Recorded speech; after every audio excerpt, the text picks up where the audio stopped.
Na jednoj pijaci ljudi stoje u polukrugu. Ne cenkaju se glasno kao na mestima gde se prodaje hrana, stoka ili roba. Gledaju. Mere pogledom. Pred njima stoje mladi muškarci. Umorni, prašnjavi, ćutljivi. Neki spuštaju glavu. Neki gledaju u zemlju. Neki pokušavaju da ne pokažu strah. Čovjek koji ih dovodi govori umjesto njih. Pokazuje rukom na jednog. Kaže da je snažan, da može da radi, da je izdržljiv, da će biti koristan. Neko iz grupe prilazi bliže. Gleda mu ramena, ruke, leđa. Pita odakle je. Pita koliko može da radi. Pita da li je bolestan. Ne pita kako se zove. Ne pita ima li porodicu. Ne pita šta je preživeo. Jer na toj pijaci ime nije važno. Važna je snaga. Važne su godine. Važno je telo. Važno je koliko čovjek može da izdrži pre nego što se slomi. Kao da se govori o vreći žita, o komadu alata, o životinji za rad. Cena zavisi od toga koliko je mlad, koliko izgleda snažno, koliko dugo može da radi i koliko nema nikoga ko bi došao da ga traži. Ti ljudi nemaju zaštitu. Na toj pijaci čovjek nije imao prošlost, nije imao ime, nije imao pravo, imao je cenu. Nije imao budućnost, imao je kupca.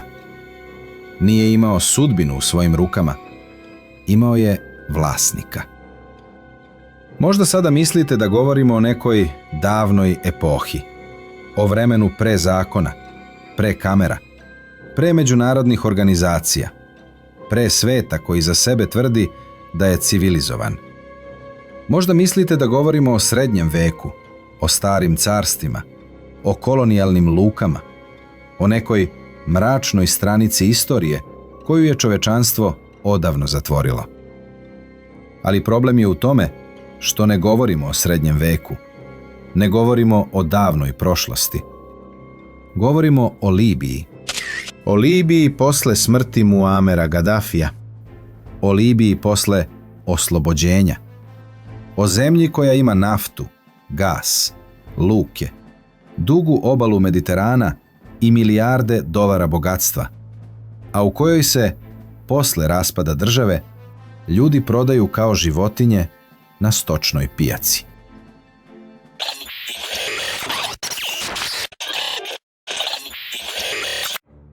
Nakon ubistva Muamara Gadafija u oktobru 2011. godine, u Libiji nije nastao mir. Nastao je vakuum moći. Godinama je ceo sistem bio vezan za jednu vlast, jednu mrežu bezbednosti, jedno ime. I kada je taj sistem nasilno srušen, država je počela da se raspada iznutra. Na ulicama je ostala ogromna količina oružja. Tokom rata protiv Gadafija naoružane su desetine različitih grupa, lokalne milicije, plemenske formacije, islamističke brigade, regionalni komandanti. U trenutku kada je režim pao, niko više nije mogao potpuno da ih kontroliše. Formalno postojala je nova vlast, nova Libija, nova era. Ali u stvarnosti, na terenu su vlast često imali ljudi sa puškama. Mnoge milicije odbijaju da se razoružaju. Neke preuzimaju kasarne, neke aerodrome, neke čitave delove gradova. I ubrzo postaje jasno, Libija više nije jedinstvena država u pravom smislu te reči. Jedan od ključnih problema bio je što nova vlast nikada nije uspela da stvori jedinstvenu vojsku. Umjesto jedne armije, Libija je postajala mreža lokalnih naoružanih centara moći. Vremenom se zemlja sve više deli između zapada i istoka. Na zapadu, posebno u Tripoliju i Misrati, jačaju razne revolucionarne milicije i islamističke grupe. Misrata je tokom rata protiv Gadafija bila jedno od glavnih uporišta pobunjenika. Tamošnje brigade stiču veliki ugled jer su vodile veoma krvave borbe protiv režimskih snaga.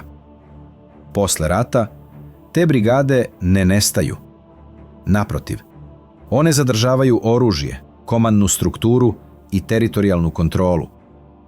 I upravo tu nastaje ključni problem nove Libije. Milicije formalno postaju deo države, ali realno ostaju nezavisni centri moći.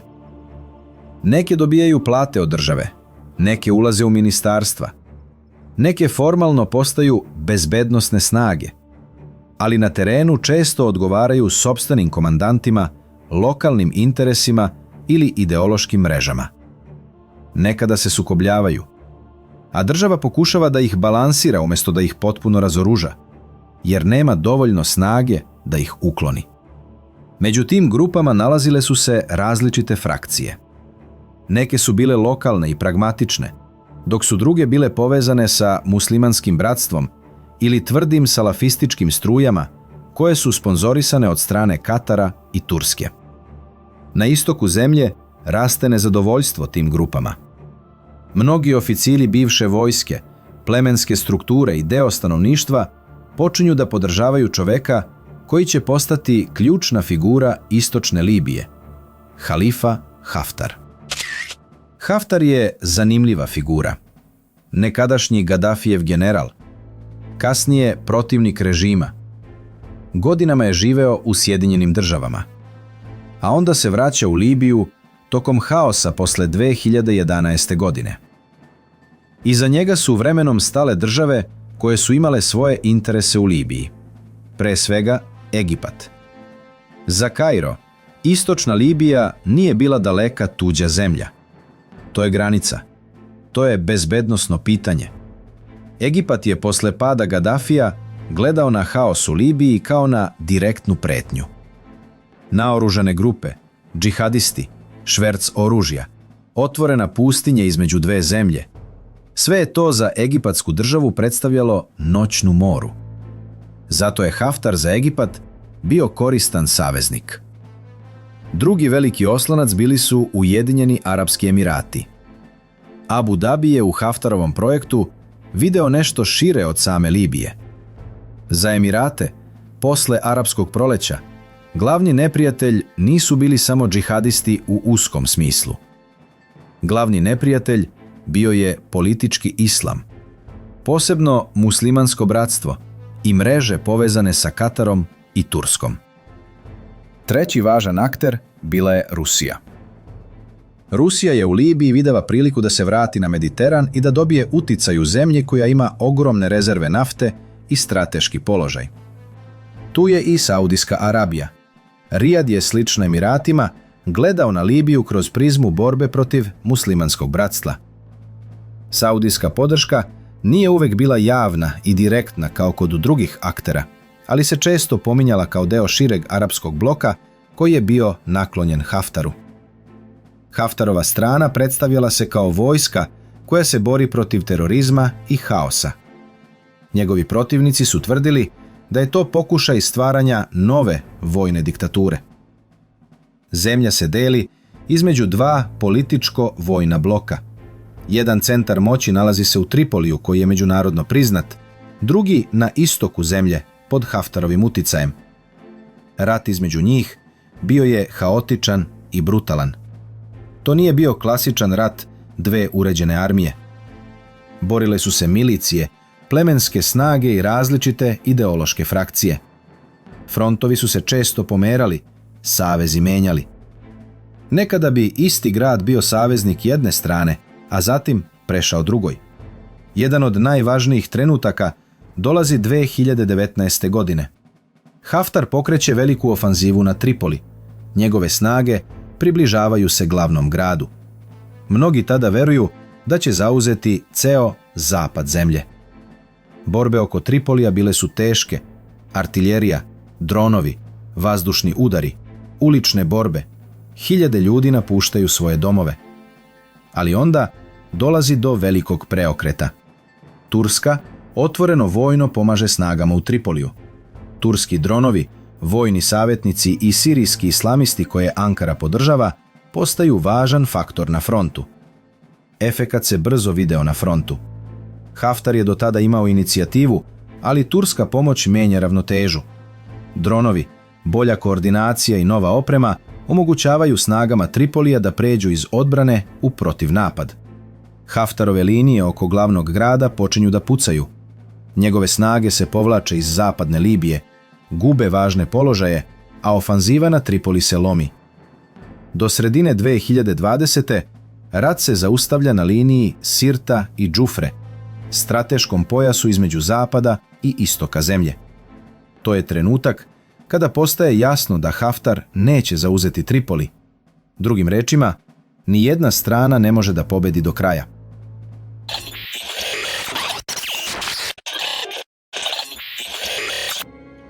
U oktobru 2020.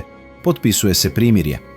Na papiru to je trebalo da bude početak kraja rata, povlačenje stranih boraca, ujedinjenje institucija, izbori, nova politička faza. Ali u praksi Libija ostaje podeljena.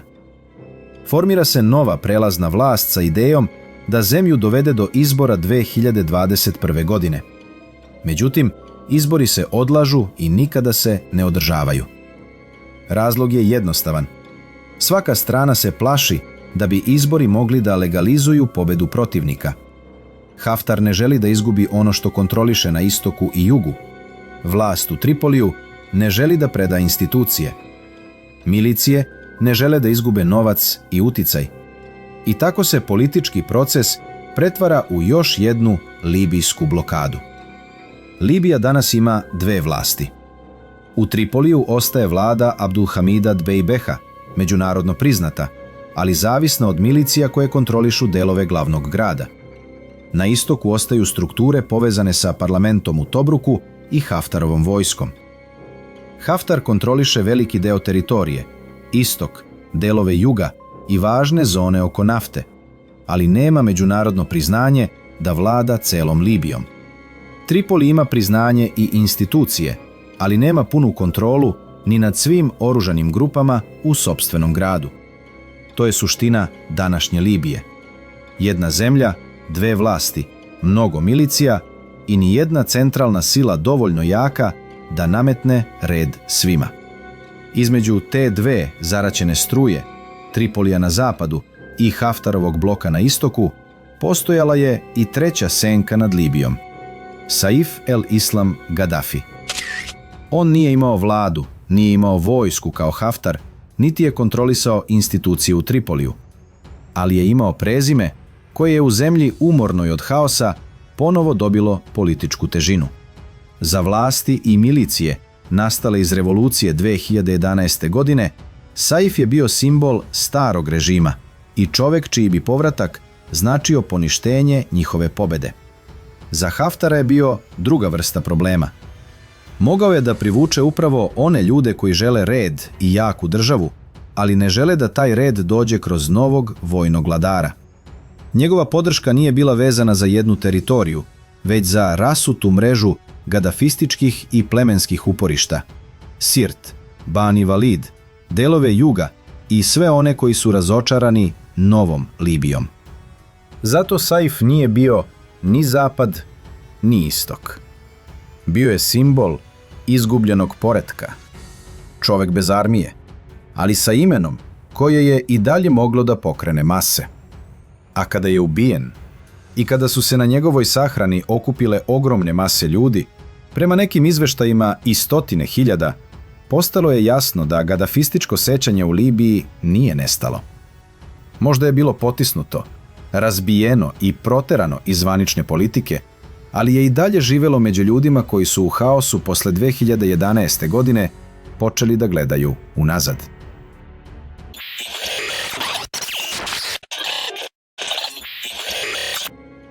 Gde je običan čovek u svemu tome? Jer dok se na mapama crtaju zone kontrole, dok se govori o Haftaru, Tripoliju, Turskoj, Rusiji, Emiratima i nafti, neko u toj zemlji mora da živi.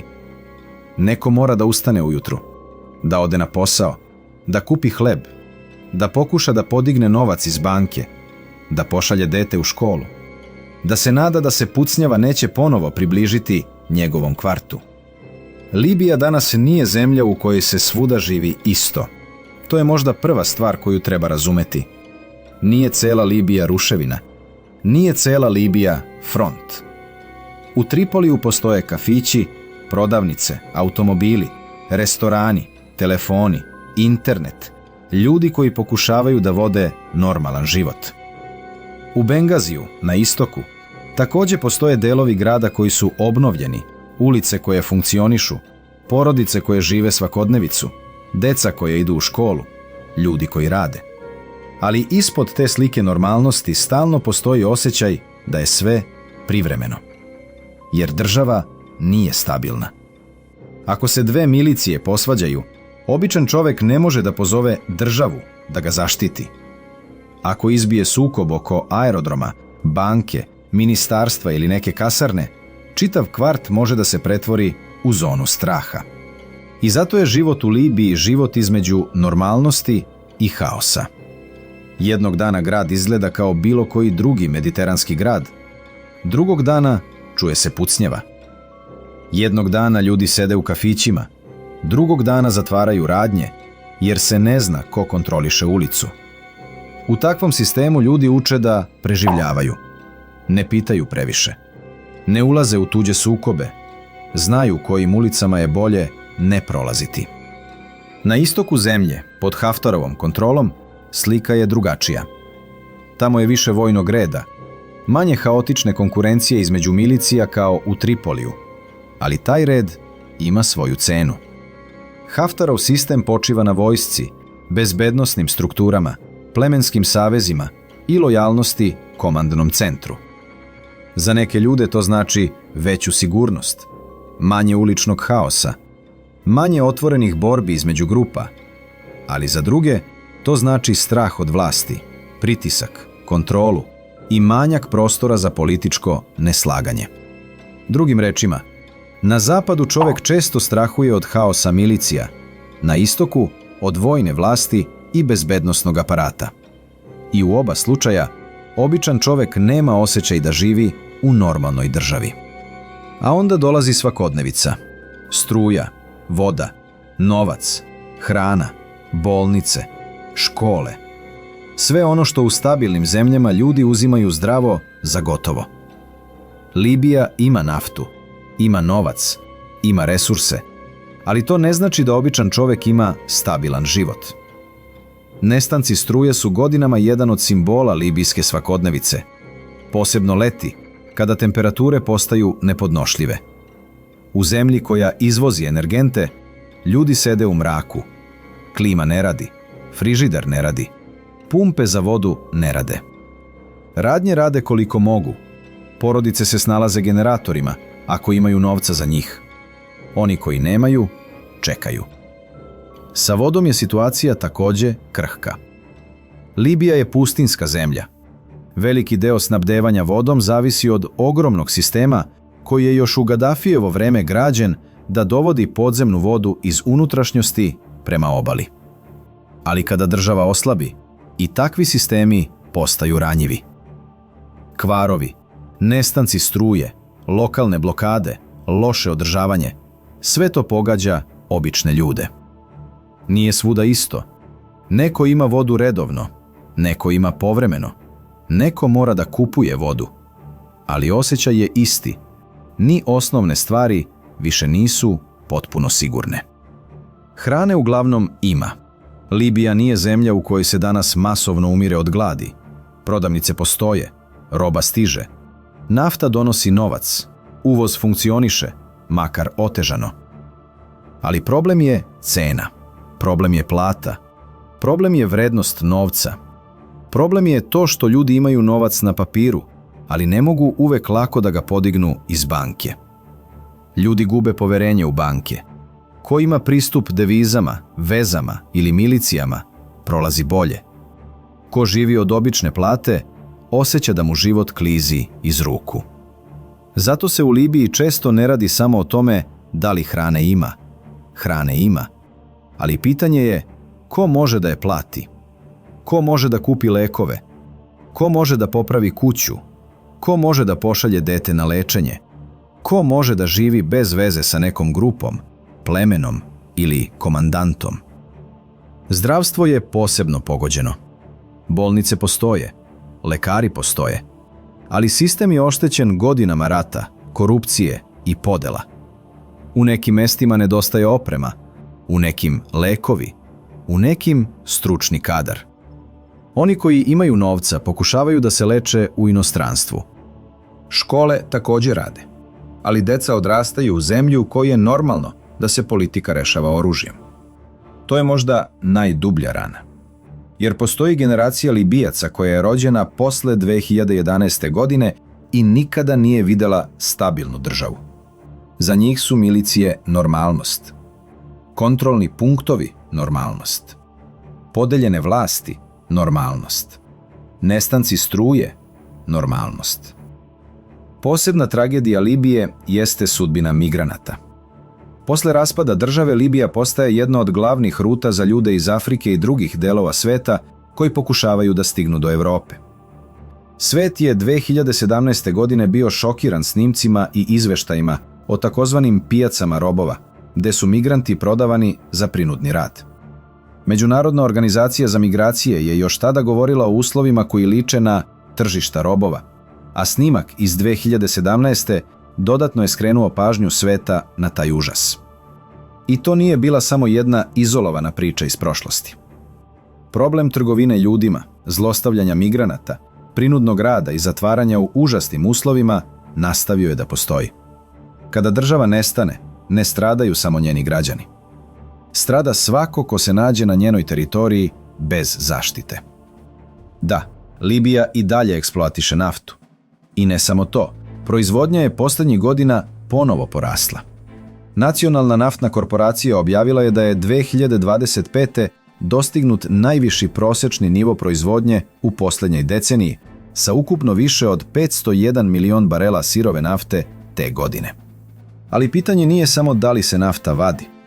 Pitanje je ko kontroliše naftu, ko kontroliše terminale, ko kontroliše prihode i zašto narod u zemlji sa tolikom naftom i dalje živi sa nestancima struje, slabim uslugama i osjećajem raspada.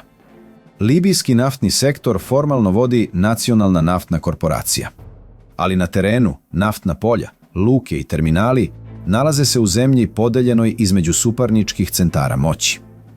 Zato nafta u Libiji nije samo ekonomski resurs. Ona je političko oružje. Kada se zatvori terminal, pritiska se protivnik. Kada se blokira izvoz, šalje se poruka. Kada se kontroliše naftni region, dobija se pregovaračka moć. I zato ogromni prihodi od nafte ne znače automatski bolji život. Naprotiv, u sistemu podeljene države nafta često hrani mreže moći, milicije, političke elite i korupciju, dok običan čovek i dalje čeka osnovne usluge. Zato je Libija danas jedan od najjasnijih primjera zemlje u kojoj bogatstvo postoji, ali država ne funkcioniše. I zato pitanje Libije nije samo ko kontroliše Tripoli, ko kontroliše Bengazi, ko kontroliše naftu. Pravo pitanje je šta znači živeti u zemlji u kojoj svi imaju zastavu, svi imaju vladu, svi imaju oružje, ali običan čovek nema sigurnost.